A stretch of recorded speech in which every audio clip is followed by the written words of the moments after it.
Hello guys, welcome back. If you're seeing the error option is nested at the wrong level on DoorDash, it can be confusing because the message doesn't clearly explain what's actually going wrong.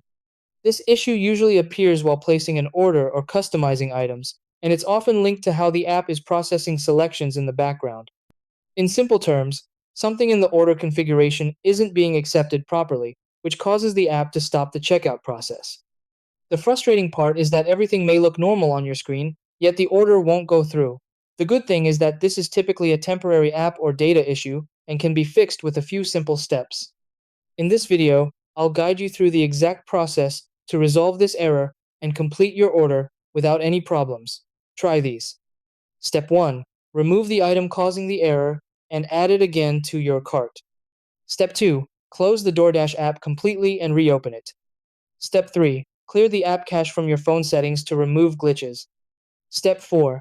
Update the DoorDash app to the latest version. Step 5. Log out of your account and log back in to refresh data.